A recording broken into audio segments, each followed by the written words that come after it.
আসসালামু আলাইকুম, সবাইকে স্বাগত জানাচ্ছি বিডি ভিউজে। আপনাদের সঙ্গে আছি আমি শরফি দিবা। জামাতের নেতৃত্বাধীন জোটে ইসলামপন্থী দলগুলোর সাথে আসন বন্টন নিয়ে জটিলতা থাকলেও এনসিপির সাথে জামাতের জোট সুদৃঢ় হচ্ছে।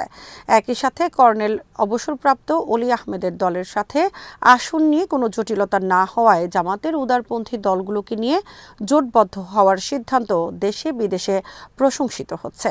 এনসিপিকে জামাতের জোটে আনতে পারা ছিল দলটির একটি মাস্টার স্ট্রোক সিদ্ধান্ত। বিস্তারিত থাকছে মারুফ রহমানের প্রতিবেদনে।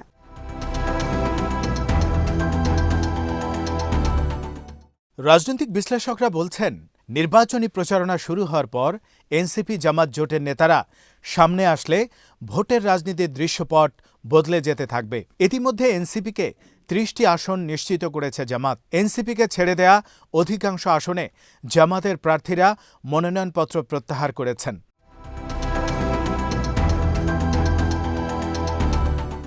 বিএনপির সাথে জামাত নেতৃত্বাধীন জোট যে ভোটের রাজনীতিতে শক্ত প্রতিদ্বন্দ্বিতায় আবির্ভূত হয়েছে তাতে কোনো সন্দেহ নেই। তারেক রহমানের দেশে ফেরা ও বেগম খালেদা জিয়ার মৃত্যুর পর যে বিশাল আকারে জানাজা হয়েছে তাতে বিএনপির নেতাকর্মীরা উজ্জীবিত।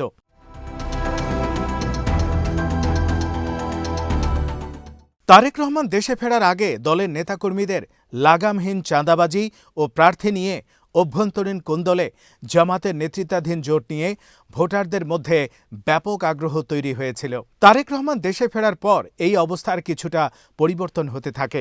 জামাত ও এনসিপির নির্বাচনী প্রচারণা এখনও পুরোপুরি শুরু হয়নি, তবে শতাধিক আসনে বিএনপির বিদ্রোহী প্রার্থী রয়েছে। এটিকে বড় সুযোগ হিসেবে দেখছে এনসিপি ও জামাত। তবে ইসলামপন্থী দল, বিশেষ করে ইসলামী আন্দোলনকে নিয়ে জামাত খানিকটা শঙ্কায় রয়েছে।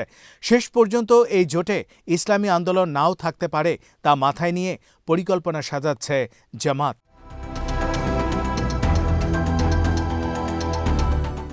জামাতের নেতারা গণমাধ্যমকে জানিয়েছেন, আসন নিয়ে এনসিপির সাথে তেমন কোনো জটিলতা হয়নি, যেমনটা হয়েছে চরমোনাই পীরের দল, ইসলামী আন্দোলন ও অন্য ইসলামী দলগুলোর সাথে। এমন আচরণে জামাত নেতারা হতাশ, এমনকি জামাতের সম্ভাবনাময় আসনগুলোতে তারা প্রার্থী দাঁড় করিয়েছে।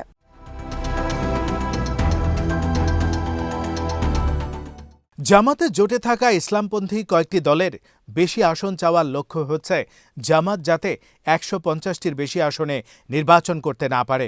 এর পেছনে একটি বিশেষ মহলের ইন্ধন রয়েছে বলে মনে করেন অনেক বিশ্লেষক। ইসলামী আন্দোলন বাংলাদেশের রাজনীতিতে সবসময় রহস্যময় ভূমিকা পালন করে আসছে। হাসিনার শাসনামলে অন্যান্য ইসলামপন্থী দলগুলো যখন কোনো রাজনৈতিক কর্মসূচি পালন করতে পারেনি, তখন ইসলামী আন্দোলন নির্বিঘ্নে মিছিল সমাবেশ করে গেছে।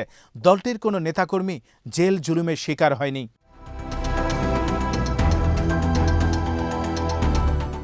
আবার হাসিনার পতনের পর জামাতের দিক থেকে ইসলামপন্থী দলগুলোকে নিয়ে জোট গঠনের উদ্যোগ নেওয়া হলে তাতে প্রথম সাড়া দেয় ইসলামী আন্দোলন। তারা জামাতের সাথে অতীতের সব বিভেদ ভুলে একসাথে রাজনৈতিক মঞ্চ গড়ার জন্য কাজ করে।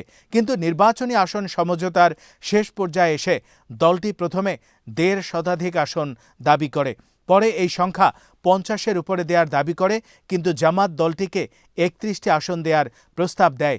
এই আসন কোনোভাবেই ৩৬-এর বেশি হবে না বলে জামাতের পক্ষ থেকে জানানো হয়।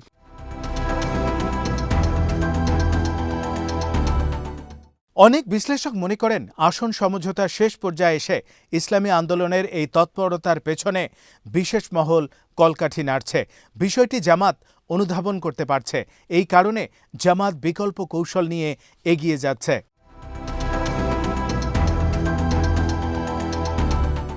জামাত কোনোভাবেই শরিকদের জন্য ১২০টির বেশি আসন ছাড়তে রাজি নয়। এছাড়া চরমোনাই পীরের দল যে এমন পরিস্থিতি তৈরি করতে পারে তা বিবেচনায় রেখে ২৭৬ আসনে মনোনয়নপত্র দাখিল করেছে জামাত।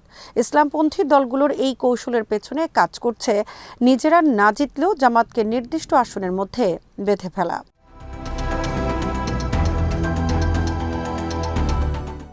জামাতে ইসলামের নেতৃত্বাধীন জোটের ১১ দল মিলে ৩০০ আসনের বিপরীতে ৭ শতাধিক প্রার্থী দিয়েছে।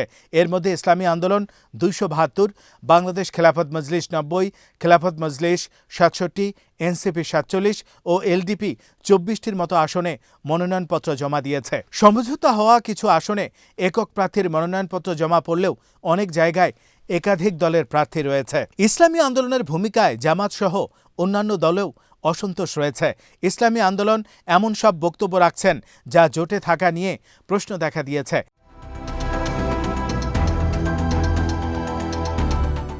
মনোনয়নপত্র জমার পরদিনে আসন সমঝোতা নিয়ে অসন্তোষ প্রকাশ করে বিভিন্ন গণমাধ্যমে নেতিবাচক প্রতিক্রিয়া জানিয়েছেন ইসলামী আন্দোলনের সিনিয়র নায়েবে আমির মুফতি ফয়জুল করিম। তাদের দল ১৪৩টি আসনে এ ক্যাটাগরিতে আছে দাবি করে জামাতকে নিয়ে নানা সমালোচনা করেন। শুধু তাই নয়, বিএনপির পক্ষ থেকে ৫০ আসন দেওয়ার প্রস্তাব দেয়া হয়েছে বলে ইসলামী আন্দোলনের কোনো নেতা দাবি করেন, কিন্তু এই দাবির বিশ্বাসযোগ্যতা নিয়ে প্রশ্ন রয়েছে।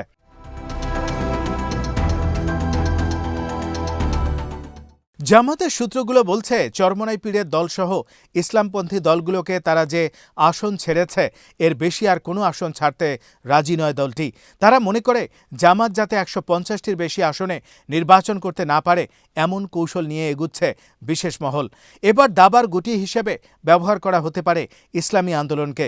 তাদের লক্ষ্য হল জামাতকে যতটা সম্ভব কম আসনে নির্বাচন করে ভোট প্রাপ্তি কমানো।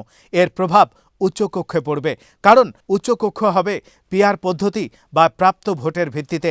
জামাত যদি বেশি ভোট পায় তাহলে উচ্চকক্ষে তাদের আসন সংখ্যা বাড়বে, আবার কম ভোট পেলে আসন সংখ্যা কমবে।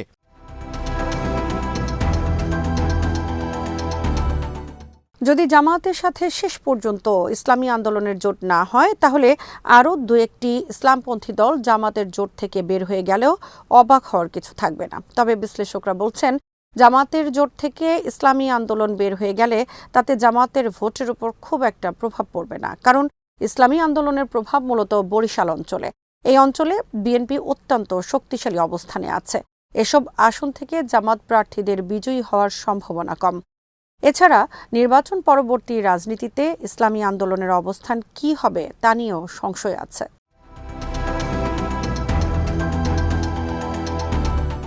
চরমোনাই পীরের দলসহ অন্য ইসলামপন্থী দলগুলোকে আসন ছাড়া নিয়ে জামাতের তৃণমূলেও অসন্তোষ রয়েছে। জামাতের প্রার্থী ঘোষণা করা হয়েছিল সব রাজনৈতিক দলের আগে। প্রায় ১ বছর ধরে তারা নির্বাচনী প্রচারণায় অংশ নিয়েছেন। ফলে মাঠ পর্যায়ে জামাতের প্রার্থীরা প্রতিদ্বন্দ্বিতামূলক অবস্থানে ছিল। জোট সঙ্গীদের জন্য জামাতকে অনেক সম্ভাবনাময় আসন ছাড়ার ফলে তৃণমূলে ক্ষোভ রয়েছে। যদিও জামাতের দলীয় শৃঙ্খলার কারণে তা প্রকাশ হয়নি, তবে তৃণমূলের নেতারা কেন্দ্রীয় নেতাদের এই অসন্তোষের কথা জানিয়েছেন। ফলে দলের ভেতর থেকে জামাত এক ধরনের চাপের মধ্যে রয়েছে।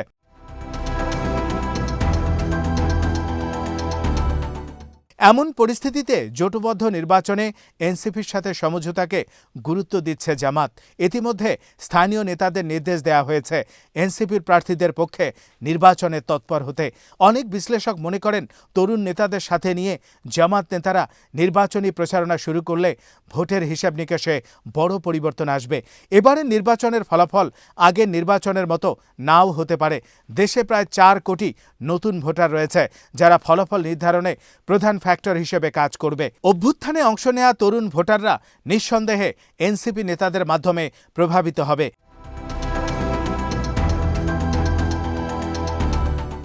এছাড়া বিশ্ববিদ্যালয়ের ফলাফলে দেখা গেছে জামাতকে ভোট দেওয়ার ব্যাপারে তরুণদের মধ্যে তেমন কোনো দ্বিধা নেই।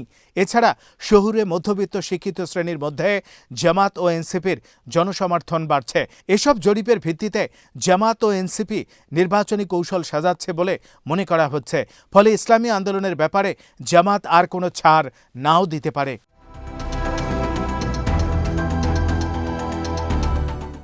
আজ এখানেই শেষ করছি। সবাই ভালো থাকুন, সুস্থ থাকুন, দেখতে থাকুন বিডি ভিউজ। চ্যানেলটি ভালো লাগলে সাবস্ক্রাইব করুন। সংযুক্ত থাকুন আমাদের ফেসবুক পেজে। আল্লাহ হাফেজ।